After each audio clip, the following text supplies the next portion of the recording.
Good evening everyone and welcome to today's session. हमारा आज होगा lecture number 22 and today we are going to start with our definite integration part. हमने last 4 videos discuss किए हैं indefinite integration में, जिसमें मैंने सबसे पहले वीडियो में तुम्हें समझाया था about integration as reverse process of differentiation, और उसमें मैंने वो ट्रिक बताई थी जिसमें कि हम लोग किसी भी इनडेफिनाइट इंटीग्रेशन के क्वेश्चन को ऑप्शन से डिफरेंशिएट करके कैसे आंसर तक पहुंच सकते हैं। Then apart from that, I have told you about the two methods of integration, जिसमें से सबसे पहला था मेथड ऑफ सब्स्टिट्यूशन। उससे रिलेटेड हमने कुछ क्वेश्चंस भी डिस्कस किए थे, और लास्ट वीडियो में मैंने बाई पार्ट्स के बारे में आइडिया दिया था। उसमें बाई पार्ट्स का मेन फॉर्मूला और उससे रिलेटेड जो डिराइव्ड रिजल्ट था उसके ऊपर हमने बात की थी, और उसके ऊपर अ फ्यू क्वेश्चंस भी हमने डिस्कस किए थे। ना after completing this indefinite integration part, आज हम लोग मूव करेंगे टू आवर नेक्स्ट मेथड, या ये कह सकते हो इंटीग्रेशन का जो सेकंड टाइप ऑफ क्वेश्चन होता है जिसको हम लोग कहते हैं डेफिनाइट इंटीग्रेशन। स्टार्टिंग जब हमने की थी इंटीग्रेशन की, तब मैंने तुम लोगों को बताया था कि इंडेफिनाइट और डेफिनाइट इंटीग्रेशन मिला के तुम्हारे पेपर में 5 to 6 क्वेश्चन, या बहुत ज्यादा हुआ तो 7 क्वेश्चंस आते हैं, जिसमें से वो आधा आधा बटा होता है। मतलब यू कैन एज्यूम कि 3 से 4 क्वेश्चन इंडेफिनाइट के होंगे और 3 से 4 या उसी उसी के रेंज में तुम्हारा डेफिनाइट इंटीग्रेशन होगा। तो डेफिनाइट इंटीग्रेशन का सबसे पहले हम लोग डिस्कस करेंगे इसका डेफिनेशन। डेफिनेशन ये कहता है कि सपोज कर लो तुम किसी फंक्शन को a टू b इंटीग्रेट कर रहे हो, और वो फंक्शन है तुम्हारा fx, और इंटीग्रेशन हो रहा है dx के रेस्पेक्ट में। तो तुम्हें एक नया फंक्शन मिल जाएगा, और उसके बाद तुम लोग को लिमिटिंग वैल्यूज पुट करनी है। सबसे पहले अपर लिमिट आएगा जो कि यहाँ पे b है, और उसके बाद लोअर लिमिट आएगा दैट इज a है। तो जैसे ही हमने ये डिस्कस किया, तो यहाँ पे एक चीज तय हो गई कि इस तरह के क्वेश्चन में हम लोग ऑप्शन की कोई मदद ले नहीं सकते, क्योंकि ऑप्शन की मदद तो तुम तब लोगे जब तुम्हारे पास में ए और बी ना हो। मतलब लिमिटिंग वैल्यूज जब इंटीग्रेशन का डिफाइन हो जाता है तो फिर फाइनल आंसर एक कांस्टेंट के टर्म्स में आता है। तो तुम्हारा वो वाला मेथड तब तक सही है जब तक कि तुम्हारे इंटीग्रेशन इनडेफिनाइट है, that means there should not be any limiting values. यहां से हमें मेथड के ऊपर में ही काम करना है। तो जो तुम्हारे क्वेश्चंस आते हैं पेपर में, तो इसके अंदर कुछ प्रॉपर्टीज भी होती हैं। तो पहले तो हम लोग कुछ ऐसे क्वेश्चंस देख लेते हैं जहां पे हमें प्रॉपर्टी लगाने की जरूरत ही नहीं है। आराम से क्वेश्चंस विद नॉर्मल इंटीग्रेशन करके और लिमिटिंग वैल्यूज को पुट करके आंसर निकाले जाते हैं। तो इस लिस्ट में सबसे पहला क्वेश्चन मैं ले रहा हूं, सारे के सारे प्रीवियस ईयर क्वेश्चन ही मैं लूंगा। तो पहला क्वेश्चन है 0 टू पाई बाई 2, और इंटीग्रेशन करना है cos x upon 1 plus sine x dx का। तो यहाँ मुझे कुछ नहीं करना, हम लोग जो बेसिक इंटीग्रेशन करते हैं वही करेंगे, और ये क्वेश्चन होगा सब्स्टिट्यूशन से। तो मैंने क्या किया, सीधा देखा 1 प्लस साइन एक्स को टी पुट करने पे मुझे क्वेश्चन का बाकी फंक्शन मिल रहा है that is cos x dx, जो कि dt बन के आ जाएगा। तो ये क्वेश्चन अब हो गया 0 से पाई बाई 2 dt अपॉन टी, जो कि आंसर को बना देगा log t फ्रॉम 0 से पाई बाई 2। अब हमें प्लस टू में एक चीज सिखाई गई थी कि लिमिटिंग वैल्यू को तुम तभी चेंज कर लेना जब तुम उसको टी लेट करते हो। बट ऐसा ना करके अगर हम लोग लास्ट स्टेप में क्वेश्चन को रिप्लेस बैक कर दें उसकी ओरिजिनल वैल्यू से, तो हमें ये चेंज करने वाला जो प्रोसेस है वो करने की जरूरत नहीं है। जैसे मैंने स्टार्टिंग में 1 प्लस साइन एक्स को टी लिया था, तो जो फाइनल आंसर मेरा आया लॉग टी, तो मैंने वहां पे टी की जगह उसकी वैल्यू डाल दी that is log 1 plus sine x. अब मैं यहाँ पे आराम से अपनी जो ओरिजिनल लिमिटिंग वैल्यू है उसी को पुट करूंगा, और इससे मेरा आंसर हो जाएगा 1 plus sine pi by 2 minus log 1 plus sign 0। अब देखो सीधी सी बात है, साइन 0 तो 0 होता है और log 1 की वैल्यू खुद 0 होती है। साइन पाई बाई 2 1 होता है, तो ये log 1 प्लस 1 आंसर हो जाएगा 2, और तुम्हारा आंसर फाइनल बनेगा log 2। तो इसी तरह से कुछ क्वेश्चंस जो हैं जहां पे हम लोग स्ट्रेट अवे इंटीग्रेशन से ही फाइनल आंसर तक पहुंच जाएंगे, उसको आज की क्लास में हम लोग कवर अप कर लेते हैं, और कल हम लोग इसमें जितने भी इसकी प्रॉपर्टीज हैं उनके बारे में डिस्कस करते हुए सबके ऊपर में एक एक दो दो क्वेश्चंस कर लेंगे। तो coming to the next question, अगला क्वेश्चन है तुम्हारा integration of pi by 4 to pi by 2, और जिसका इंटीग्रेशन करना है वो है cos theta into cos x square theta with respect to d theta. तो सबसे पहला काम ये करो, ज्यादा कुछ इसमें करने की जरूरत नहीं है। यहाँ पे कोई ना सब्स्टिट्यूशन लगाना है ना बाई पार्ट्स लगाना है, बस इस फॉर्मूला को थोड़ा सा रीअरेंज कर लो। जैसे कि ये cos थीटा है, cos एक्स स्क्वायर थीटा को हम 1 अपॉन साइन स्क्वायर थीटा लिख सकते हैं। अब ये फिर से पाई बाई 4 से पाई बाई 2 हो गया, इसको दो हिस्सों में बांट लो, एक में लिखो cos theta upon sin theta और एक में लिख दो 1 अपॉन sin थीटा। तो cos theta upon sin theta जो होता है वो होता है मेरा cot थीटा, और 1 अपॉन sin थीटा जो होता है वो होता है मेरा cosec थीटा। तो हम लोगों ने इंटीग्रेशन के जब फॉर्मुलास लर्न किए थे तो ये वन ऑफ द फॉर्मुलास था। ये integration cosec theta into cot theta integration होता है माइनस cosec थीटा का। तो यहाँ पे ये लिख दिया, और अब इसमें हम लोग अपनी लिमिटिंग वैल्यूज पुट कर देंगे। तो सबसे पहले पुट करेंगे अपर लिमिट, जिसके हिसाब से ये हो जाएगा माइनस का cosec का π/2, फिर माइनस का साइन डाला और फिर माइनस का cosec का π/4। बस इसका आंसर लिखना है हमें। cosec π/2 1 होता है, माइनस माइनस प्लस cosec π/4 √2 होता है। तो तुम्हारा आंसर आ जाता है √2 माइनस 1। अब इसी तरह से चलते हैं थर्ड क्वेश्चन में। Hope you people are getting. Third question में हमारे पास में इंटीग्रेशन है 1 to 2 dx upon under root में x अंडर रूट में x स्क्वायर माइनस 1। तो अगर हमें डिफरेंशिएशन के फॉर्मूलास याद है तो ये क्वेश्चन बहुत इजीली हो जाएगा, because the question itself is a differentiation of sec inverse x। तो अगर सेक इनवर्स x का डिफरेंशिएशन होता है 1 अपॉन x अंडर रूट का x स्क्वायर माइनस 1, तो ऑब्वियसली ये इंटीग्रेशन बन गया सेक इनवर्स x का, और उसमें हम लोग अपनी लिमिटिंग वैल्यू पुट कर देंगे। तो sec inverse 2 minus sec inverse 1। अब सेक में 2 वैल्यू आता है π/3 में और सेक में 1 वैल्यू आता है 0 में, तो सीधा सीधा आंसर हो जाता है π/3। आगे बढ़ते हैं इसी लिस्ट में। नेक्स्ट क्वेश्चन आ रहा है हमारा 0 से π/2 e to the power of sin x into cos x dx। ये क्वेश्चन बिल्कुल साफ सुथरा क्वेश्चन है, क्योंकि इसमें साफ दिख रहा है कि अगर हम लोग sin x को t लेट कर लें तो फिर अंदर cos x dx तुम्हारा dt बन के आ जाएगा। लिमिटिंग वैल्यू को ना चेंज करते हुए हम लोग सीधा यहाँ लिखेंगे e की पावर t इंटू dt, जो कि हमारे इंटीग्रेशन को बना देगा e की पावर t। और लिमिटिंग वैल्यू है 0 से π/2, उसको मैंने छेड़ना नहीं है, तो मैं अपने t को उसके ओरिजिनल वैल्यू से रिप्लेस कर देता हूँ, e to the power of sin x that is from 0 to π/2। तो आंसर हो गया e to the power of sin π/2 minus e to the power of sin 0 that is 0। sin 0 जो होता है वो 0 होता है और sin π/2 1 होता है, तो आंसर हो गया e to the power of 1 minus e to the power of 0, जो कि बना देगा इसको 1। अब चलते हैं नेक्स्ट क्वेश्चन की तरफ। तो नेक्स्ट क्वेश्चन में हमारे पास में जो क्वेश्चन है उसमें दिया हुआ है इंटीग्रेशन ऑफ π/6 टू π/4, और जिसका इंटीग्रेशन करना है वो है dx upon sin x cos x।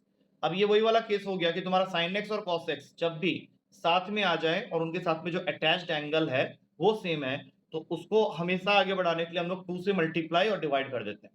तो इससे क्या होगा, ये जो 2 ऊपर मल्टीप्लाई किया है वो कांस्टेंट बन के बाहर आ जाएगा, और नीचे में जो 2 sin x cos x है वो तो हम लोग को पता ही है कि sin 2x का फॉर्मूला होता है। तो अगर ये sin 2x का फॉर्मूला होता है तो ये ऊपर जाके बन जाएगा cosec 2x, और अब तुम्हारा इंटीग्रेशन है cosec 2x। cosec x का इंटीग्रेशन हमने पढ़ा था log 10x/2। तो यहाँ पे हम लोग सीधा क्या करेंगे, इसका इंटीग्रेशन लिखेंगे log, यहाँ पे x की जगह आ गया 2x, तो 2x/2, और फिर इस 2 की वजह से एक 2 यहाँ बाहर डिवाइड हो जाएगा। और ध्यान रखना कि इसका जो लिमिटिंग वैल्यू है वो तो π/6 से π/4 है, वो साइड बाय साइड चल ही रहा है।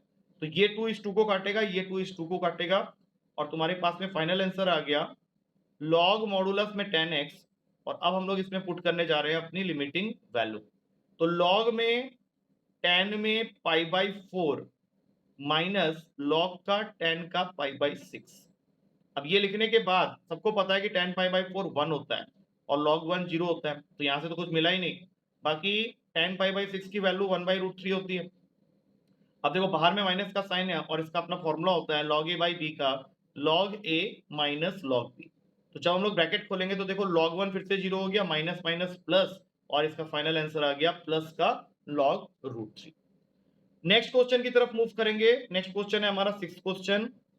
इसमें तुम्हें दिया हुआ है integration of e to the power of x into 1/x minus 1 upon x square dx, और लिमिटिंग वैल्यू है 1 से 2। और इसके बारे में हमने कल वाले सेशन में डिस्कस किया था, क्योंकि इसमें से 1/x जो है दैट इज योर fx, और उसका जो डेरिवेटिव है वो है माइनस 1/x स्क्वायर, वो बन गया तुम्हारा f'(x). इसका मतलब है पूरा क्वेश्चन जो है वो रिड्यूस हो गया e की पावर x इंटू fx में, और fx जो है वो तुम्हारा 1/x है। मतलब ये इंटीग्रेशन यहीं पे खत्म हो जाता है विद द फॉर्मूला जो कि हमने कल की क्लास में पढ़ा था, कि अगर e के पावर x के साथ में दो ऐसे फंक्शन अटैच्ड हैं जिसमें से एक तुम्हारा मेन फंक्शन है और दूसरा उसका डेरिवेटिव है, तो इसका आंसर हमेशा होता है e to the power of x into main function that is fx। तो वही मैंने यहाँ पे किया है यहाँ पे मेन फंक्शन एफ एक्स जो था वो 1/x था, तो ये हो गया e की पावर x अपॉन x, और लिमिटिंग वैल्यू जो है वो 2 to 1 है। तो पहले लिखेंगे e to the power of 2 upon 2 minus e to the power of 1 upon 1। अब इन दोनों में से I can take common e, और जैसे ही कॉमन लिया तो अंदर बच गया e/2 माइनस 1, जो कि किसी ना किसी ऑप्शन में हम लोग को दिख जाएगा। अब इसी लिस्ट में आगे बढ़ते हैं तो थोड़ा सा एक डिफरेंट क्वेश्चन भी आ रहा है यहाँ पे हमारे पास, और वो क्वेश्चन क्या है कि तुम्हारे पास में f(x) की वैल्यू दे रखी है a plus b x plus c x square, और तुमको इंटीग्रेशन फाइंड आउट करना है 0 to 1 f(x) dx। तो वैसे तो ये इंटीग्रेशन आसान है, लेकिन इसमें जो तुम्हारे ऑप्शंस हैं वो थोड़े से अलग तरीके से दिए गए। तो मैं यहाँ पे तुम लोगों को पहले इसके ऑप्शंस दिखा देता हूँ, सो दैट अगर पेपर में ये क्वेश्चन आता है किसी और तरीके से तो you must be knowing exactly कि तुमको क्वेश्चन में करना क्या है। तो पहला ऑप्शन ये है, और फिर इसी तरह से 3 ऑप्शन इसी फॉर्मेट में क्रिएट किए हुए हैं, f0 plus 4 f half plus f1 whole upon में 3। सी ऑप्शन में है f0 plus 4 f half plus f1, इसके अपॉन में कुछ नहीं है। और डी ऑप्शन है f0 plus 2f of half plus f1 upon में 6। इसका मतलब है क्वेश्चन तुमसे थोड़ा सा कैलकुलेशन करवाना चाह रहा है, क्योंकि उसको भी पता है कि तुम ये इंटीग्रेशन आराम से कर लोगे। क्योंकि अगर मैं इस क्वेश्चन को स्टेप बाय स्टेप चलूं तो इंटीग्रेशन तो मुझे a plus b x plus c x square का ही करना है, और वो भी करना कहां से कहां तक है, 0 से 1 तक। तो इंटीग्रेशन बहुत सिंपल है, जैसे ही मैं इसको इंटीग्रेशन स्टार्ट करवाऊंगा तो a का होता है ax, bx का होता है bx स्क्वायर बाई 2, और सी एक्स स्क्वायर का होता है सी एक्स क्यूब बाई 3, और इसकी लिमिटिंग वैल्यू 0 से 1 तक। तो 0 डालने का तो मतलब ही नहीं है, क्योंकि वो सारे टर्म्स में x अटैच है, वो 0 अटैच होगा तो 0 बन जाएगा। तो 1 डाल लेते हैं, a plus b by 2 plus c by 3, और फाइनल बाकी आंसर में सारा पार्ट 0 हो जाना है। तो ऑप्शन में तो ये आंसर मुझे दिख नहीं रहा है, तो मुझे क्या करना पड़ेगा, एक एक करके f0, f हाफ और f1 की वैल्यू निकालनी है। और जहां पे f हाफ को 4 से मल्टीप्लाई किया गया है या 2 से मल्टीप्लाई किया गया है, तो अकॉर्डिंगली मुझे मल्टीप्लाई करना है, और तीनों के सम को डिवाइड करना है अकॉर्डिंगली द ऑप्शंस। तो सबसे पहले f0 की वैल्यू निकालते हैं। तो अगर मेरा fx ये है तो f0 की वैल्यू हो गई a।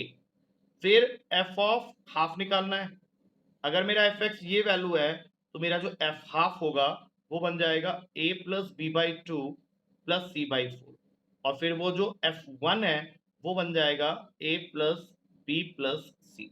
तो अब मुझे देखना है कि ऑप्शन में यहाँ 4 मल्टीप्लाइड है, तो मैं यहाँ 4 मल्टीप्लाई कर देता हूँ पूरे टर्म्स में।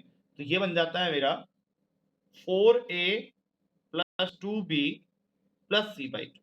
तो अगर मैं इन तीनों को ऐड करता हूं, मतलब I have to add according to the first option f0 plus 4 f half plus f1, और फिर इसको 6 से डिवाइड करना है, तो ये टोटल आ जाता है मेरा 6a प्लस 3b प्लस ये अपना कितना हो गया था c बाई 2, यहाँ से c गायब हो जाएगा टोटल, तो 2c अपॉन में 6।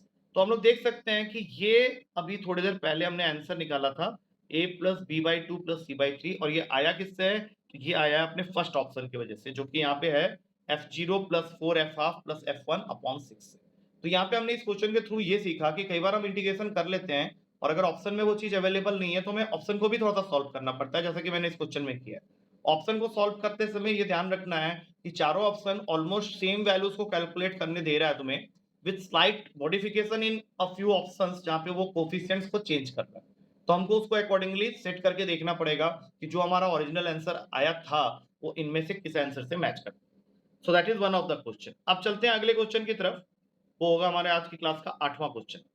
तो इस क्वेश्चन में हम लोग को दिया हुआ है 0 से p इंटीग्रेशन करना है, फंक्शन है अपने पास में 3x square plus 4x minus 5, और उसने तुमको इंटीग्रेशन करने के बाद जो फाइनल आंसर है वो भी दे दिया है p क्यूब माइनस 2।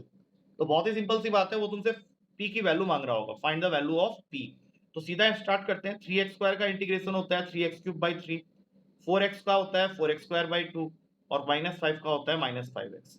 अब 0 से p, 3 से 3 गायब हो गया, ये 2 गायब हो गया, पुट कर लो यहाँ पे, तो ये बन जाएगा p cube plus 2p square minus 5p। 0 put करते ही बाकी टर्म्स तो 0 ही हो जाएंगे। तो यही सेम आंसर इक्वेटेड है p क्यूब माइनस 2 के साथ। तो अगले स्टेप में p क्यूब कैंसिल हो गया, माइनस 2 को यहाँ खींच के ले आओ तो ये बन जाएगा 2p square minus 5p plus 2। अब करो इसकी स्प्लिटिंग, मिडिल टर्म स्प्लिटिंग सबको मालूम है, minus 4p minus p plus 2 पे ये स्प्लिट हो जाएगा। अब पहले दो में से 2p कॉमन ले लो तो बचा -p-2 और इसमें से -1 कॉमन ले लो तो फिर से p-2, तो टोटल आंसर आ गया 2p-1 into p-2 equals to 0। जहां से देख के कोई भी बता सकता है कि पहले वाले से p की वैल्यू आ जाएगी हाफ और दूसरे वाले से p की वैल्यू आ जाएगी 2, जो कि हाफ एंड 2 बन के किसी ना किसी ऑप्शन में तुमको मिल जाएगा। अब चलते हैं अगले क्वेश्चन की तरफ।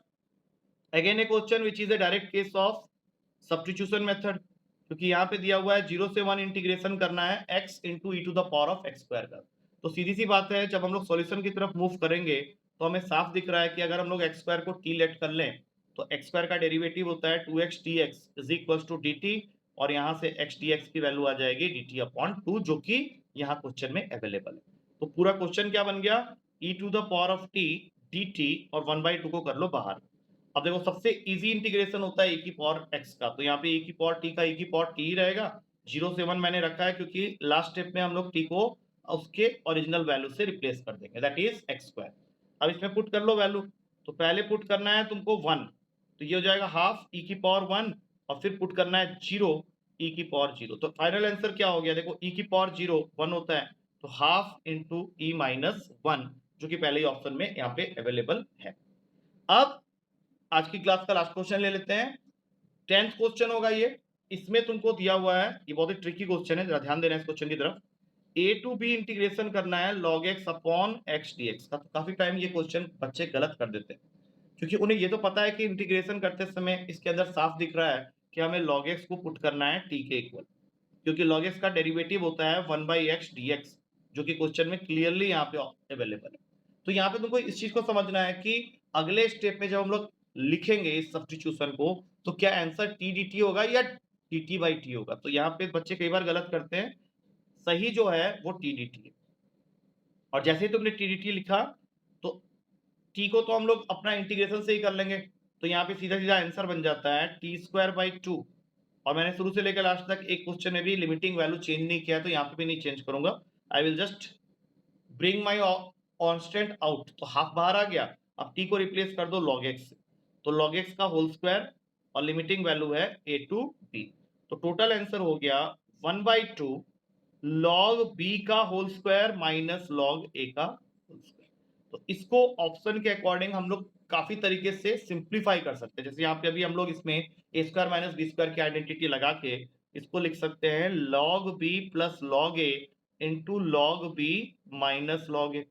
और अगर तुम ये लिख जाते हो तो फिर log b plus log a का फॉर्मूला जो है वो बन गया log ए बी, और log b minus log a के लिए हो गया log b बाई a। तो ये तुम्हारा फाइनल आंसर बन गया। तो तुम्हें इस चीज का ध्यान रखना है कि इसमें से अगर कोई भी स्टेप में तुम गलती करते हो तो तुम्हारा आंसर तो आ जाएगा, but that will be treated as a wrong answer. तो आज के इस पर्टिकुलर सेशन में मैंने तुम लोग को बेसिक्स करवा दिया है डेफिनेट इंटीग्रेशन का। तो तुम्हारे पेपर में इस चीज का ध्यान रहे कि कोई भी क्वेश्चन अगर इंटीग्रेशन में डेफिनेट वाले पार्ट से आता है, तो जो प्रॉपर्टीज हम लोग पढ़ने वाले हैं अगली क्लास में, वो लगा के किसी क्वेश्चन को करने से पहले ये जरूर चेक कर लेना कि क्या वो क्वेश्चन इस तरह से हो सकता है। जैसे आज की क्लास में हमने 10 क्वेश्चंस देखे जहां पे मैंने कहीं पे भी कोई प्रॉपर्टी ऑफ डेफिनेट इंटीग्रेशन नहीं यूज किया, जो कि खुद होते हैं 6 से 7 प्रॉपर्टीज होती हैं, बट उसमें से किसी की जरूरत भी मुझे यहाँ पे नहीं पड़ी है। मैंने सारे क्वेश्चंस को बेसिक इंटीग्रेशन से किया है। तो पेपर में इस चीज का ध्यान रहे, क्योंकि क्वेश्चन के ऊपर लिखा हुआ ये नहीं होगा कि क्वेश्चन को हमें किस तरीके से करना है, whether we have to do it by using properties of that definite integration, या फिर हमें सिंपली इंटीग्रेशन करना है और उसमें लिमिटिंग वैल्यू डालना है। तो ये 10 एग्जांपल्स जो हमने डिस्कस किए हैं प्रीवियस ईयर के, that will help you a lot, क्योंकि इससे तुम्हें एक आइडिया लग जाएगा कि हाँ इस क्वेश्चन में हमें बेसिक से अगर चलता है तो हम बेसिक से करेंगे, प्रॉपर्टी की जब जरूरत पड़ेगी तभी हम प्रॉपर्टी लगाएंगे, और उसके बारे में हम लोग कल वाली क्लास में डिस्कस करने वाले हैं। So till then take care and thank you to all of you.